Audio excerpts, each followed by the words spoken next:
Sal, thanks for joining us off the back of a pretty big weekend in the Gold Coast. Can you give us a rundown of how both teams went? Yeah, so we had both our AFL and VFL teams on the Gold Coast. Unfortunately, the VFL team were unsuccessful, but it was a really hard-fought win from our AFL team in trying conditions, and off the back of 3 games in 12 days as well, it was a really positive outcome for the team. One player that didn't make it into the game was Tom McDonald. Can you just give us an update on where he's at?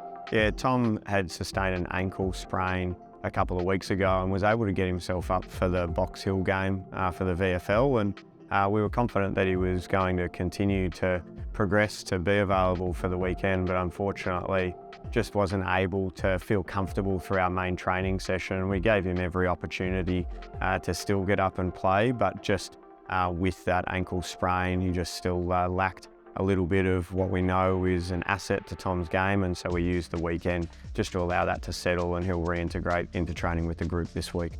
Some exciting news for D's fans is Christian Salem is progressing really well.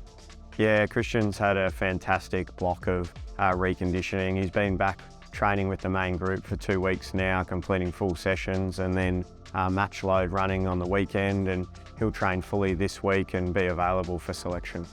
And Luke Dunston, last week we found out he's suffered a knee injury. Do you want to just give us an update on where he's at as well?